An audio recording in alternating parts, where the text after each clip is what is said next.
व्यक्ति होते हैं, कुछ व्यक्ति पराक्रमशील होते हैं, जो पराक्रम करके, पुरुषार्थ करके अपने जीवन को सार्थक करते हैं। कुछ व्यक्ति पराक्रम की बातें करने वाले होते हैं, सिर्फ बोलने वाले होते हैं, काम उनसे नहीं होता, पुरुषार्थ उनसे नहीं होता है, सिर्फ बातें करने के लिए हमेशा तैयार रहते हैं, आगे रहते हैं। तो जो बातें करने वाले हैं उनसे किसी का हित नहीं सधता, और जो पुरुषार्थ करने वाले हैं वो अपना भी हित करते हैं और दूसरों का भी हित करते हैं। इसलिए दुनिया में पुरुषार्थ का बहुत बड़ा मूल्य है। बातें करने वाले बहुत लोग मिलेंगे जो सिर्फ बातें ही जानते हैं, पुरुषार्थ नहीं होता है। पुरुषार्थ करने वाले जो लोग होते हैं वो लोग अपने जीवन में आगे बढ़ते हैं। एक पंडित था, गरीब था, देवी का भक्त था। उसने सोचा क्या करूं, काम धंधा तो कुछ आता नहीं, देवी के पास जाऊं, देवी से मांगूं। देवी के मंदिर पहुंचा, वहां तप किया, जप किया, साधना की और देवी प्रकट हुई। देवी ने पूछा भी क्या चाहिए भक्त तुम्हें? तो भक्त ने कहा कि देवी भोजन का भी प्रबंध नहीं हो पा रहा है, कुछ आप ऐसा करो कि मेरे भोजन का प्रबंध हो जाए।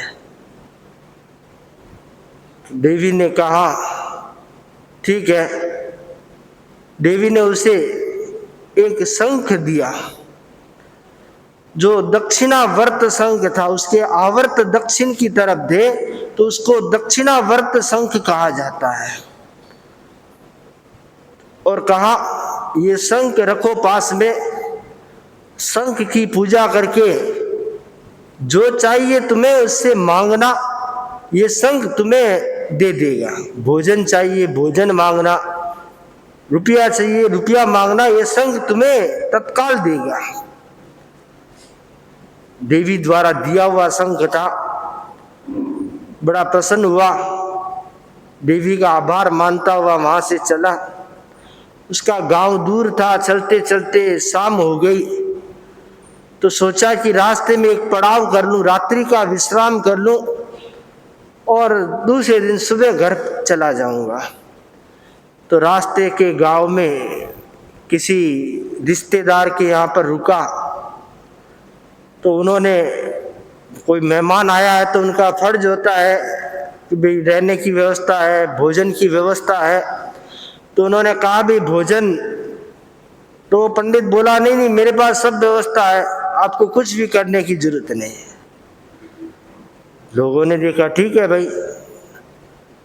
थोड़ी देर बाद उसने पट्ट बिछाया, ऊपर लाल कपड़ा रखा, शंख रखा और शंख की पूजा की और पूजा करके शंख से मांगा। शंख से खीर पूड़ी मांग लिया, शंख से 150 रुपये मांग लिए। जैसे ही मांगा और वो तो देवी द्वारा प्रदत्त था, चमत्कारिक था और तत्काल उसको वो प्राप्त हो गया। अब उस घर वाले लोग सब देख रहे हैं, और समझदार तो होता है कि बंद कमरे में जाकर करता है, किसी को पता नहीं चले, पर इतना भोला था कि सब लोगों के सामने किया। तो जो मकान मालिक था उसका मन लालच से भर गया, ये तो बड़े काम की चीज है, ये शंख मिल जाए तो फिर तो कुछ भी जरूरत नहीं है, न कमाने की जरूरत है न मांगने की जरूरत है, सब रोज घर बैठे मीठा भोजन करो। तो रात को जब पंडित सोया था, उस मकान मालिक ने दूसरा शंख वहां रख दिया और उस शंख को ले लिया। अब सुबह पंडित उठा और भोरे भोरे निकल गया वहां से, घर जाऊं खुश था। घर पहुंचा तो घरवाली ने पूछा कुछ लाए कि नहीं लाए? कि लाया हूं, भाग्यवान बहुत लाया हूं। तो क्या लाए? उसके सामने पट्ट बिछाया, लाल कपड़ा बिछाया, शंख रखा, पूजा की और संघ से मांगा कि 1000 रुपया दे, पर संघ तो कुछ देता ही नहीं है। एक बार पूजा की, 2 बार पूजा की, 3 बार पूजा की, 3 बार मांगा, पर संघ तो कुछ भी नहीं दिया। उसने सोचा ऐसे कैसे, कल तो दिया था आज नहीं दे रहा है, लगता है संघ बदल गया है, या तो देवी ने धोखा किया है। वापिस जाऊंगा। वापिस पहुंचा देवी के द्वार पर, फिर 3 दिन का तेला किया, उपवास किया, साधना की। देवी प्रकट हुई और पूछा भी अब क्या समस्या है? तुम्हारी समस्या का समाधान हो गया, अब क्या समस्या है? कि समस्या क्या है देवी? वो संघ तो कुछ देता ही नहीं। देवी ने कहा ऐसा तो हो नहीं सकता, कि संघ कहाँ है? ये रहा संघ, ये तो वो संघ नहीं है जो मैंने दिया, ये तो कोई दूसरा संघ है।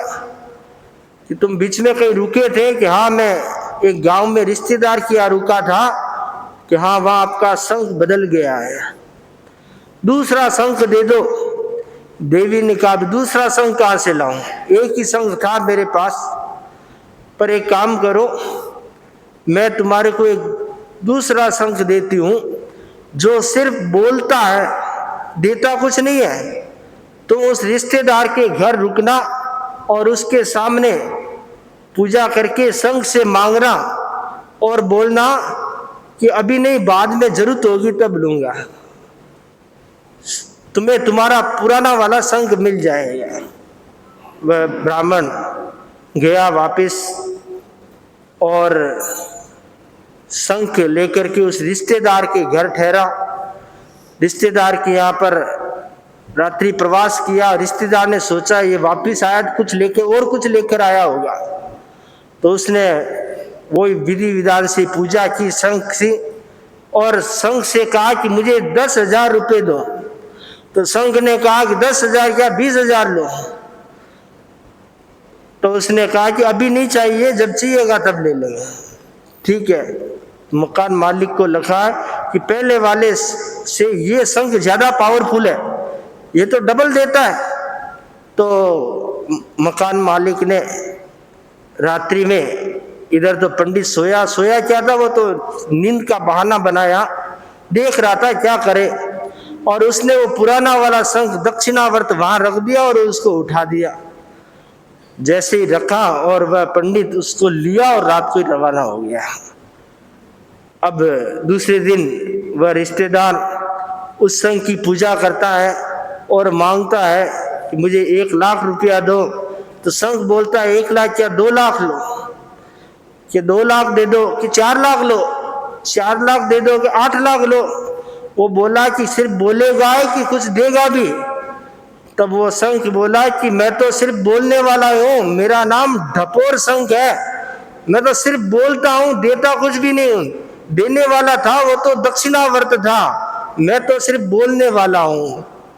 वह सिर पीट के रह गया कि ये बोलने वाला क्या काम आएगा। तो जो लोग सिर्फ बोलते हैं वो किसी का भी भला नहीं करते, वो ढपोर संघ की तरह होते हैं। और जो पुरुषार्थ करते हैं वो दक्षिणावर्त संघ की तरह होते हैं, वो दूसरों का भला करते हैं, अपना भला करते हैं, दूसरों का भला करते हैं। तो जीवन में पुरुषार्थ होना जरूरी है।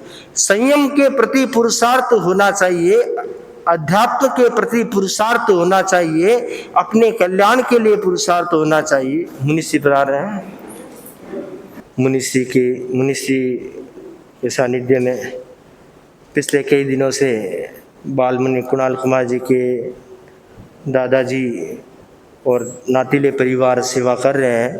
तो मैं आज आमंत्रित करूंगा सर्वप्रथम बुरामल जी सामसुका को एक गीत के संगान के लिए। बुरामल जी सामसुका।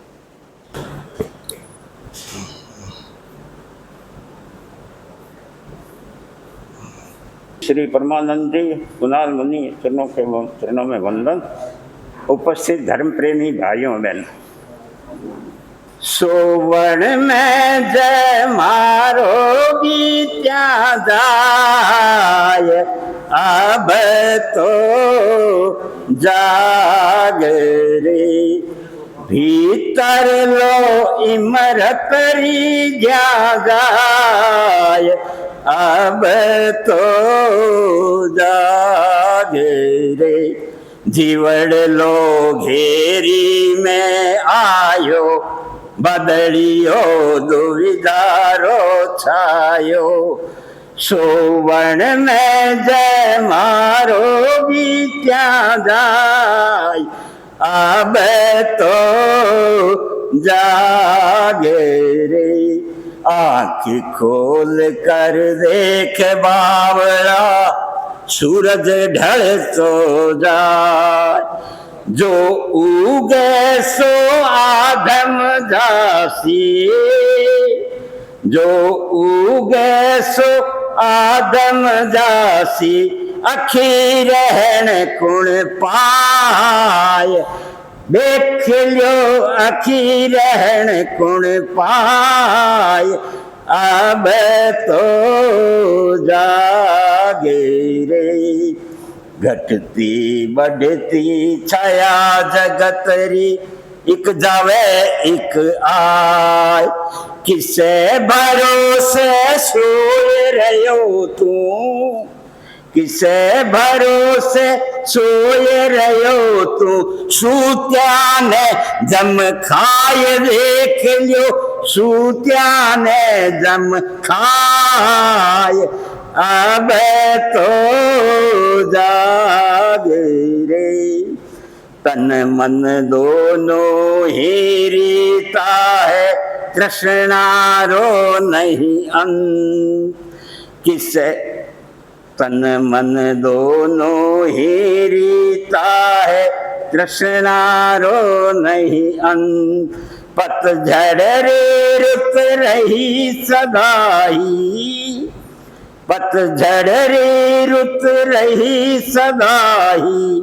आयो नहीं बसंत देख लो, आयो नहीं बसंत, अब तो जागे रे। मिनख हुयो तो मिनख पणेरो, समझ आज तू मोल। और आने के तोल रहो है, और आने के तोल रहो है। पहली निज ने तोल देख लो, पहली निज ने तोल, अब तो जागे रे। टूटा सपना सांझ रहो तू, लगा आसरा तार। बिखरियो जीवन जद सांधेला, बिखरियो जीवन जग सांधेला। बुद्ध हुएला पार देख लो, बुद्ध हुएला पार, अब तो जागे रे।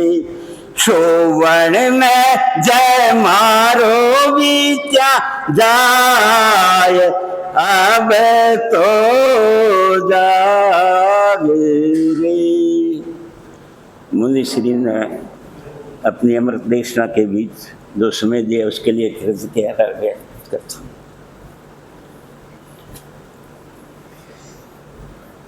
बुरामल जी ने बुलंद स्वरों में गीत का संज्ञान किया। अब मैं आमंत्रित करूंगा बाल मुनि कुणाल कुमार जी को गीत के संज्ञान के लिए।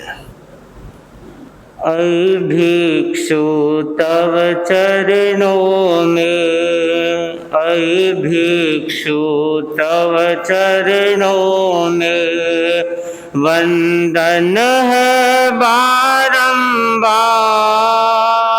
भक्तों के भाग्य विधाता कर दो तुम बेड़ा पार, कर दो तुम बेड़ा पार।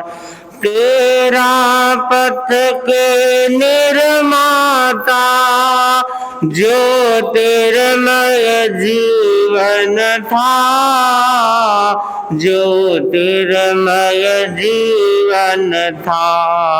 जीने की कला सिखाई, जीने की कला सिखाई। बन समकत के दातार, भक्तों के भाग्य विधाता। कर दो तुम बेड़ा पार, कर दो तुम बेड़ा पार। श्रद्धा के शुभ भावों से सुमिरन करते हैं हम, सुमिरन करते हैं हम। ओ सत्य सिंधु के प्रहरी, ओ सत्य सिंधु के प्रहरी। जुड़ जाए तुमसे तार, भक्तों के भाग्य विधाता। कर दो तुम बेड़ा पार, कर दो तुम बेड़ा पार। अपना वैभव में पाओ, ऐसा दे दो वरदान, ऐसा दे दो वरदान। मैं वीर वचन अनुरागी, मैं वीर वचन अनुरागी। पाओ जीवन का सार, भक्तों के भाग्य विधाता। कर दो तुम बेड़ा पार, कर दो तुम बेड़ा। प्रकटे थे नभ में रवि सम, बादल को चीर दिया, बादल को चीर दिया। मूर्छित मानव में कर दो, मूर्छित मानव में कर दो। नव शक्ति का संचार, भक्तों के भाग्य विधाता।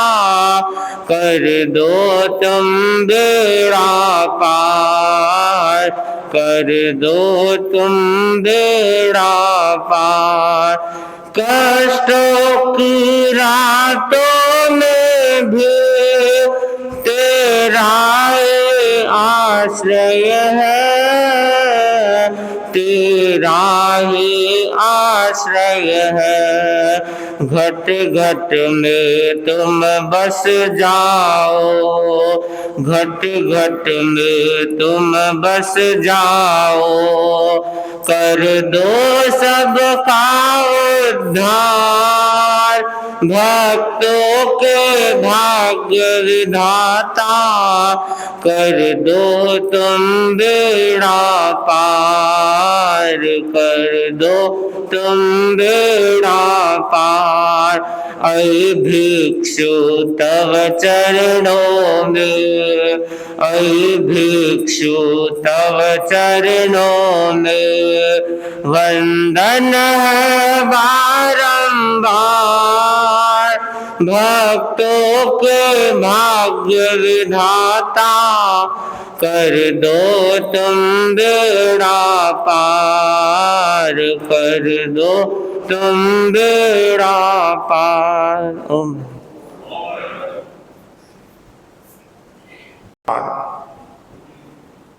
भगवान महावीर स्वामी के श्री चरणों में कोटि से वंदन। युग प्रधान आचार्य श्री महासमुद्र के श्री चरणों में कोटि से वंदन।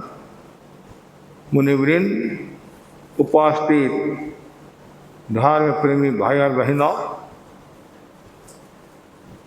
दैनिक प्रवचन के अंतर्गत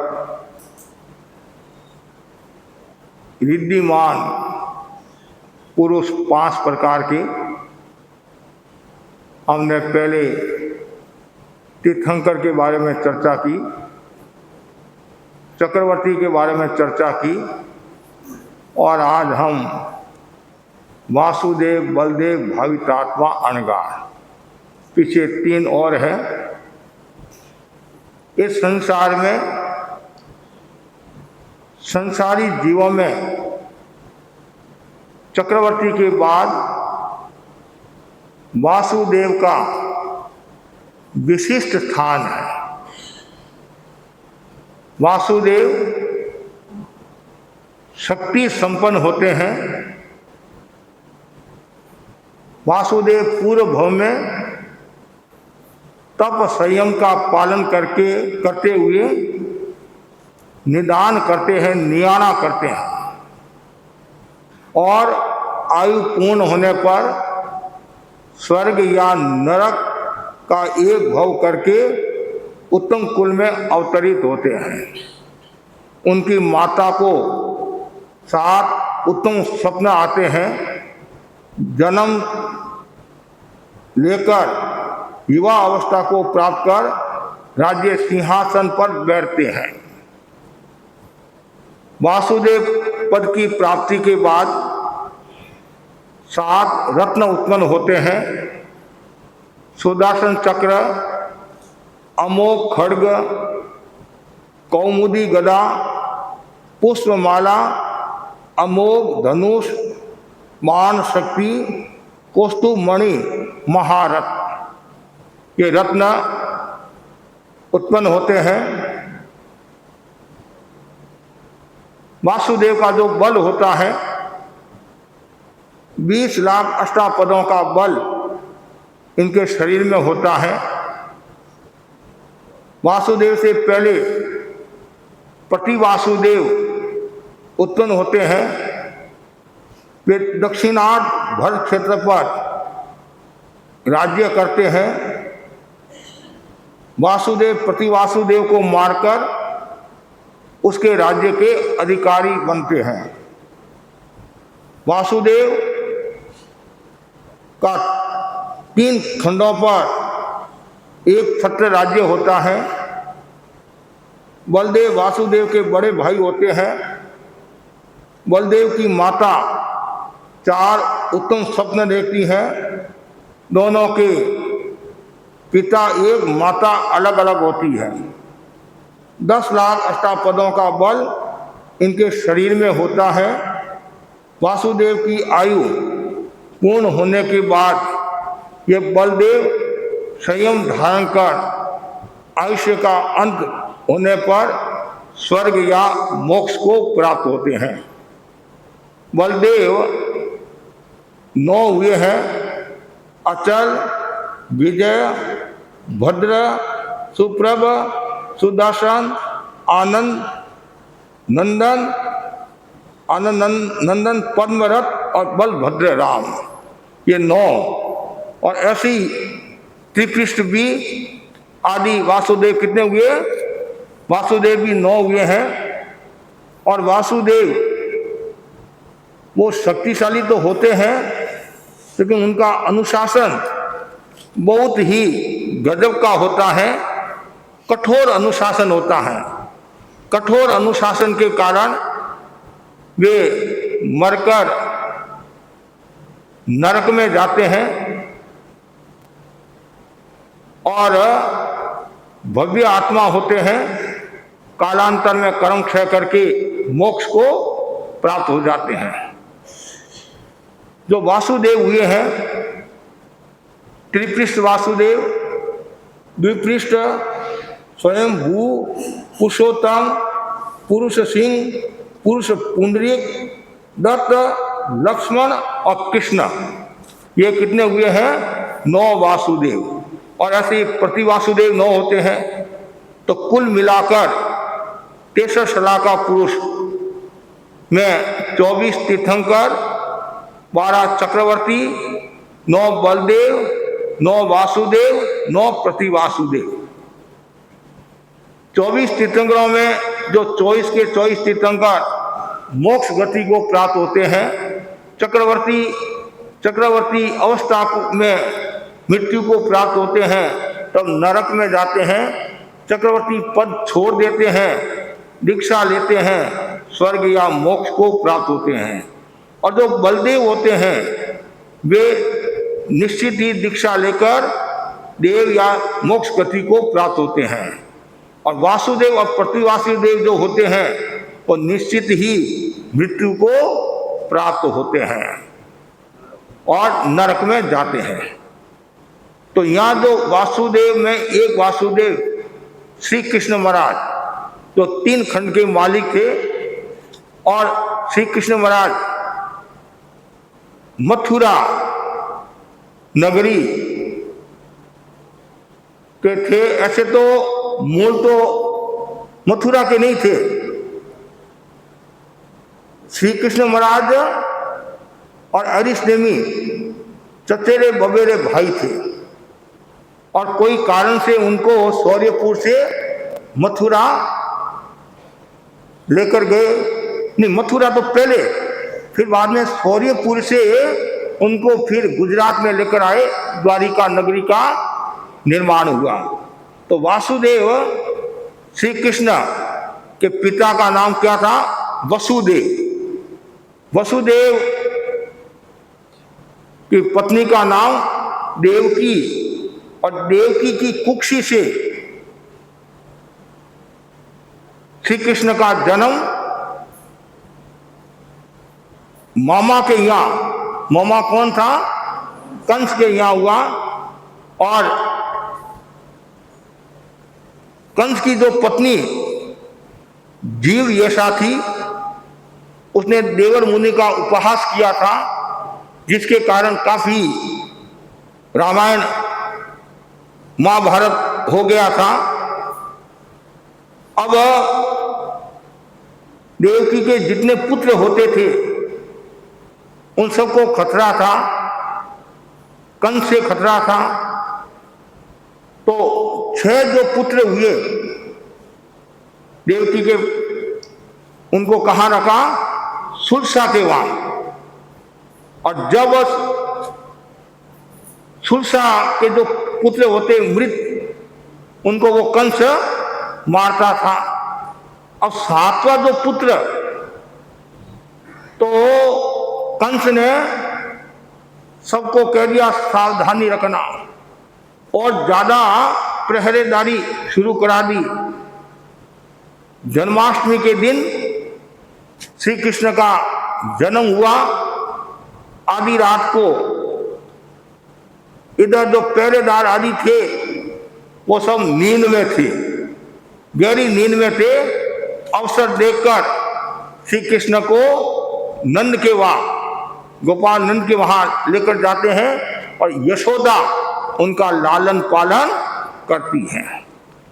फिर श्री कृष्ण बड़े हो जाते हैं। बड़े हो जाने के बाद में फिर श्री कृष्ण जरासंध के भय से पहले तो कंस का संहार करते हैं, फिर बाद में प्रतिवासुदेव कौन थे? जरासंध थे। तो जरासंध से खतरा था, तो इसलिए समुद्र विजय जी जो अरिष्टनेमी के पिता श्री कृष्ण को कहाँ लेकर जाते हैं? पश्चिम की ओर समुद्र तट पर श्री कृष्ण के लिए देवा ने नई नगरी का निर्माण किया। वो नगरी थी द्वारिका। जब जरासंध को पता चला कि वो वहां चले गए हैं तो वहां चढ़कर चढ़ाई की, संग्राम हुआ और उनमें जरासंध मारा गया और श्री कृष्ण 3 खंड के मालिक हो गए, वासुदेव हो गए। और श्री कृष्ण महाराज ने युद्ध खूब किए, 360 युद्ध किए ऐसा कहा जाता है। वासुदेव होते हैं, शक्ति संपन्न होते हैं, 3 खंड के मालिक होते हैं, लेकिन वासुदेव श्री कृष्ण की पत्नियां 8, मुख्य पटरानियां 8 थी, सत्यभामा, रुक्मिणी आदि। और गच्छकुमार मुनि भी उनके भाई थे। विशेष तेला की तपस्या करके, कहानी लंबी है, इसमें संक्षिप्त में आपको बता रहा हूं। जब गस्सुगुमाल मुनि ने दीक्षा ली, दीक्षा के बाद में निर्वाण हुआ, तो श्री कृष्ण महाराज को एक धक्का लगा। अरिष्टनेमि के पास आए और अरिष्टनेमि से प्रश्न किया,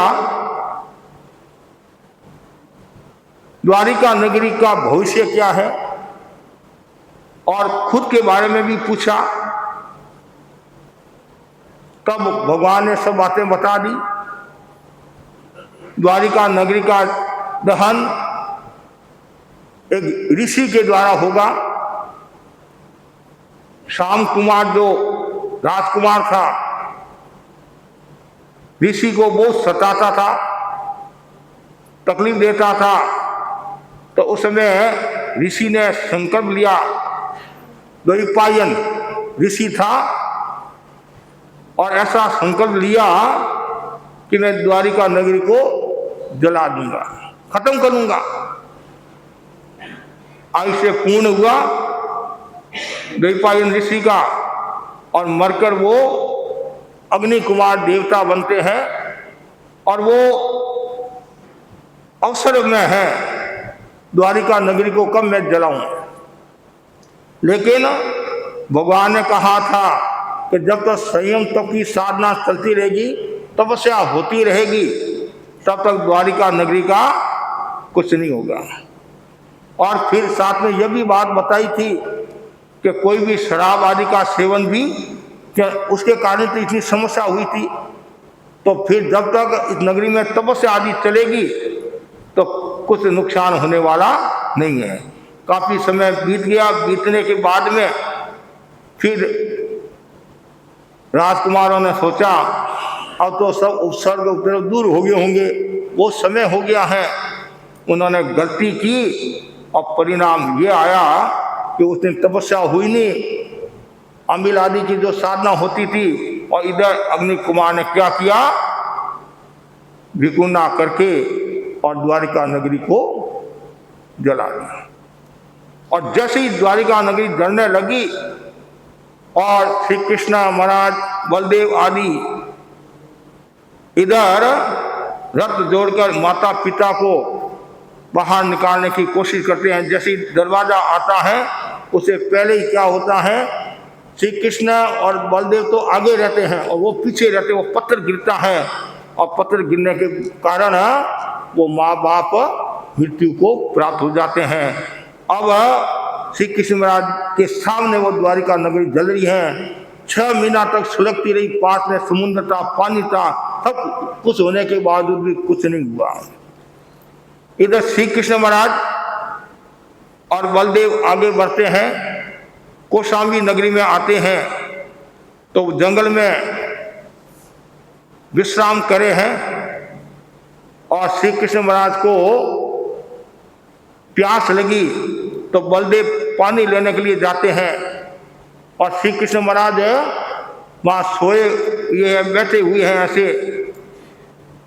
इधर जरा कुमार को शिकार के लिए आता है। उसने दूर से देखा कोई हिरण बैठा हुआ है और उसने तीर चलाया और वो तीर पैरों में लग गया। और आकर देखते हैं कि ये तो श्री कृष्ण महाराज है और पहले बताया था कि तुम्हारी जो मौत है वो जरा कुमार के हाथों होगी। तो उन्होंने कोशिश खूब की, बचने की भी कोशिश की, लेकिन नियति को जो मंजूर होता है उधर जरा कुमार को भी बहुत तकलीफ हुई, पीड़ा हुई। श्री कृष्ण महाराज ने कहा तुम यहाँ से रवाना हो जा और पांडवों को भी समाचार दे देना। तो पांडवों ने फिर दीक्षा लेकर आत्मा का कल्याण किया। और इधर बलदेव आते हैं पानी लेकर और जैसी देखते हैं ऐसी स्थिति है तो बलदेव को बहुत दुख होता है, पीड़ा होती है, कष्ट होता है, मोह बहुत होता है। बलदेव के इतना मोह होता है, इतना मोह होता है। और ऐसा कहा जाता है 6 महीना तक और सब लेकर घूमते हैं या पास में बैठे रहते हैं। फिर वापिस देवता समझाते हैं, आदि समझाते हैं तो वो संयम लेते हैं और फिर 5वें देवलोक में बलभद्र बलभद्र से 5वें देवलोक में उत्पन्न होते हैं। इधर श्री कृष्ण महाराज अब अकेले हो गए। अकेले कहा, वो तो ऊपर गए, और बलदेव ने भी दीक्षा लेकर आत्मा का कल्याण कर दिया। अब श्री कृष्ण महाराज के बारे में बताया जाता है, ऐसे तो वो 5वें गुणस्थान के धनी नहीं थे, 5वें गुणस्थान के धनी नहीं थे। क्यों? जो वासुदेव है, तीर्थंकर है, चक्रवर्ती है, सूर, युगलिया, ये 5वें गुणस्थान के धनी नहीं होते हैं। लेकिन उन्होंने धर्म दलाली के कारण, वंदना के कारण उन्होंने बहुत कर्मों का क्षय किया, नारकी के बंधन को तोड़ा। जब श्री कृष्ण महाराज भगवान अरिष्टनेमि के दर्शन करने के लिए आते हैं और एक साथ में संग्रह लेने की दृष्टि से 18,000 साधुओं को वंदना करते। कितने? 18,000 साधुओं को वंदना करते हैं। आज तो 3 साधुओं को वंदना करनी भी भारी पड़ जाती है, पर एक संत मिले मथेन वंदना में नीचे आ जाते हैं। और लेकिन संग्रह लेने की दृष्टि से 18,000 साधुओं को उन्होंने वंदना की। वंदना करने के बाद अरिष्टनेमि के पास आए, अरिष्टनेमि के पास आए और भगवान से कहा कि मैंने 360 युद्ध किए हैं और उनमें मुझे इतनी थकान नहीं आई है, लेकिन आज संतों को वंदना करने से थकान आ गई, थकान आ गई। तो भगवान ने कहा, श्री कृष्ण, उस समय तो तुम्हारे कर्मों का बंधन हुआ और इस समय तुम्हारे कर्मों की निद्रा हुई, मतलब नारकी के बंधन टूटे हैं। एक साथ में 4 नारकी के बंधन टूटे नहीं। और अब पीछे श्री कृष्ण ने सोचा 3 और है, तो क्यों मैं नारकी में जाऊं, एक बार और वंदना करूं। और भगवान ने कहा, राइरा भाव राते बीता। उसमें जो तुम्हारे रसायन था, उसमें जो भावना थी, अब वैसी भावना नहीं रही। उसमें रूप दूसरा था, अब रूप दूसरा है। और वो संतों को वंदना और धर्म दलाली भी करते। वो ऐसा कहा जाता है, जब थावचा पुत्र का उदाहरण आता है, तो उस समय थावचा की दीक्षा हो जाती है। और श्री कृष्ण ने भी कहा था कि कोई भी द्वारिका नगरी से दीक्षा लेता है, वो धर्म दलाली करते थे। आज भी हमारे कुछ श्रावक ऐसे हैं, श्राविका ऐसी है जो धर्म दलाली करती है, संतों के दर्शन करो, तपस्या करो, दीक्षा लो, आदि लो, ऐसे धर्म दलाली करते थे। तो वैसे श्री कृष्ण महाराज भी क्या करते थे? धर्म दलाली करते थे, धर्म दलाली करते थे कि कोई भी नगरी से दीक्षा लेता है, पीछे की व्यवस्था मैं संभालूंगा। जो दीक्षा की प्रेरणा दी, दीक्षा की प्रेरणा दी, वो तो धर्म हो गया। पीछे की व्यवस्था है वो सामाजिक काम हो गया, सांसारिक प्रवृत्ति होगी। लेकिन वो धर्म दलाली बहुत करते थे। वो धर्म दलाली और वंदना के कारण उन्होंने बहुत लाभ कमाया और तीर्थंकर नाम गोत्र का वंदन किया। खाए समय तो आगे तीर्थंकर नाम गोत्र का उन्होंने वंदन किया। और आगामी 24वीं में 12वें अमन नाम के तीर्थंकर होंगे। 12वें तीर्थंकर होंगे, नहीं 12वें तीर्थंकर होंगे। और श्री कृष्ण महाराज बहुत लोकप्रिय थे, इतने लोकप्रिय थे। और सावड़े, सावरिया बोलते थे नहीं, सावड़े रंग के थे। और भी मतलब विनोदी स्वभाव के थे। एक बार की बात है, श्री कृष्ण महाराज जा रहे थे, दूर से देखा कि एक वृद्ध आदमी ईंट लेकर अपने घर में जा रहा है, बहुत कठिनाई के साथ, वो कठिनाई के साथ जा रहा है। तो श्री कृष्ण महाराज ने देखा, सेवक की भावना, दया की भावना, कुछ भी समझो मन में भावना आई और तत्काल उन्होंने एक ईंट घर में रख दी। जैसे श्री कृष्ण महाराज ने एक ईंट रखी तो जितने उनके साथ में जो लोग थे सबने एक एक ईंट रखी। जो काम घंटों से होने वाला था वो 5 मिनट 10 मिनट में काम हो गया। तो उनके मन में वो सेवक की भी भावना रहती थी और गुणग्राही दृष्टिकोण के भी वो धनी थे। एक उदाहरण आता है, श्री कृष्ण महाराज जा रहे थे और रास्ते में कुत्तियां मरी हुई थी, कुत्तियां मरी हुई थी। तो लोगों ने क्या किया, सब नाक बंद कर दिया, दुर्गंध आ रही है, दुर्गंध आ रही है। और श्री कृष्ण महाराज से भी कहा जल्दी चल दो, जल्दी चलो, जल्दी चलो। तो श्री कृष्ण महाराज तो श्री कृष्ण महाराज थे और लोग तो सब नाक बंद करके चले गए और श्री कृष्ण महाराज कुतिया के पास में खड़े रह गए और कुतिया को देखने लगे। तो लोगों ने कहा जल्दी करो, दुर्गंध आ रही है, अब यहाँ क्या करे हो? मैं ये देख रहा हूं कुतिया के दांत कितने सफेद है, दांत कितने सफेद है। देखो मतलब अवगुण में से भी गुण निकालने लगे, मतलब गुणग्राही दृष्टिकोण था। गुरुदेव तुलसी भी फरमाते थे कि कुत्ते के दांत सफेद क्यों होते हैं? कि वो ज्यादा द्रव्यों का सेवन नहीं करता है, ज्यादा माल नहीं खाता है, मनुष्य की तरह ज्यादा माल नहीं खाता है, तो उनके दांत भी सफेद रहते हैं, साफ रहते हैं। तो वो श्री कृष्ण महाराज गुणग्राही भी थे, सेवा भावी भी थे, धर्म दलाली करने वाले भी थे और संतों का ध्यान रखने वाले भी थे, प्रजा पालक भी थे, उनकी वाणी में मिठास भी था। इन सब के कारण वो लोकप्रिय और आज लाखों लाखों लोग हरे कृष्णा हरे राम बोलते नहीं, हरे कृष्णा हरे राम, तो कृष्ण भगवान के रूप में मानते हैं। तो हमारे जैन दर्शन की परंपरा के अनुसार ये वासुदेव हुए हैं और वासुदेव होते वो शक्तिशाली होते हैं और कालांतर में इन्होंने तो तीर्थंकर नाम गोत्र का बंधन किया। और अब बलदेव जो होते हैं, बलदेव ये जो बलभद्र जो अभी देवलोक में गए हैं श्री कृष्ण महाराज के भाई, वो भी आगामी 24 में 14वें तीर्थंकर बनेंगे, 14वें तीर्थंकर बनेंगे। और बलदेवों में एक बलदेव कौन हुए हैं? राम हुए। राम का मूल नाम क्या था? पद्म, मूल नाम पद्म था और फिर बाद में उनको राम बोलने लगे। तो राम जो हुए हैं वो दशरथ के पुत्र थे, दशरथ के पुत्र थे नहीं। और माता का क्या नाम था? हाँ, कौशल्या। तो हमारी बहनों को भाइयों को काफ़ी जानकारी है, क्यों रामायण आई थी नहीं, टीवी पर रामायण आई थी तो काफ़ी लोगों ने रामायण देखी थी। तो कौशल्या, और ऐसे भी रामायण हमारे यहाँ रात्रिकालीन प्रवचन में पुराने साधु साधुआं रामायण का उपयोग करते थे। आचार्य तुलसी भी रामायण का उपयोग करते, रामायण का वाचन करते थे। आचार्य महासमुंदी भी करते हैं और अभी वर्तमान में मुख्य मुनि महावीर कुमार जी रामायण का वाचन करते हैं। तो रामायण में मतलब बहुत तरह तरह की बातें आती हैं और पुराने समय में लोग विशेष रूप से रामायण सुनने के लिए आते थे। उस समय और कोई मनोरंजन के साधन भी नहीं थे, न तो कोई मोबाइल था, न कोई टीवी थी, न कोई रेडियो, इतना मतलब रेडियो का भी इतना प्रचलन नहीं था।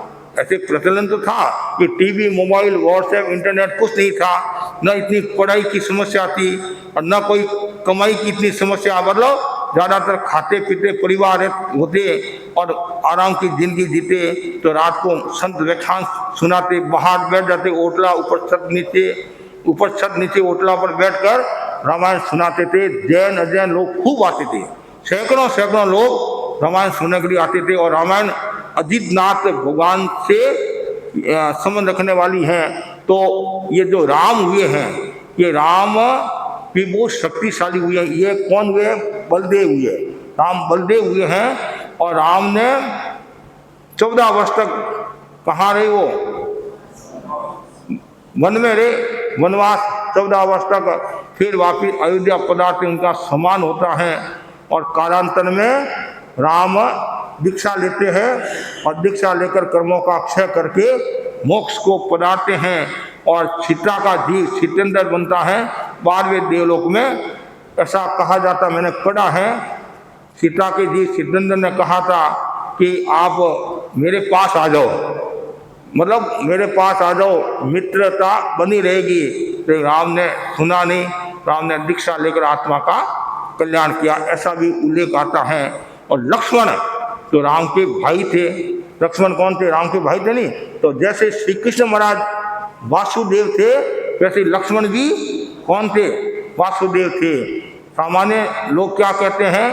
राम ने रावण को मारा, राम ने रावण को मारा। अन्य जो परंपरा है, जैन दर्शन की परंपरा के अनुसार लक्ष्मण ने रावण को मारा था। लक्ष्मण ने और वो लक्ष्मण ने रावण को मारा, वो प्रतिवासुदेव थे, और प्रतिवासुदेव को मारकर ही वासुदेव बनते हैं। तो लक्ष्मण कौन बने? वासुदेव बने हैं।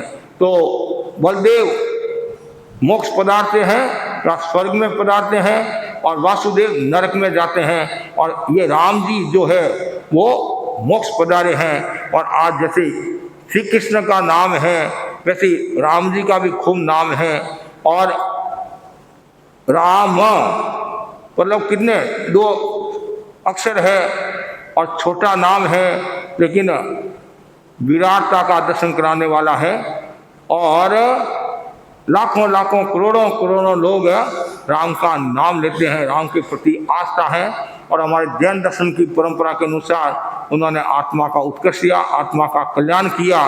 और ये राम बलदेव हुए और श्री कृष्ण वासुदेव हुए हैं। ऐसे 9 होते हैं, 9 ही प्रतिवासुदेव होते हैं।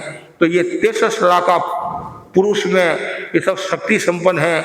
इधर 5 रिद्धिमान जो पुरुष बताए हैं उनमें तीर्थंकर, बलदेव ने चक्रवर्ती, बलदेव और वासुदेव, 5 रिद्धिमान पुरुष कौन है? भावितात्मा, अणगार। तो विशेष प्रकार के साधु होते हैं, विशेष साधना करने वाले साधु होते हैं और आत्मा को निर्मल और पवित्र बनाने वाले होते हैं।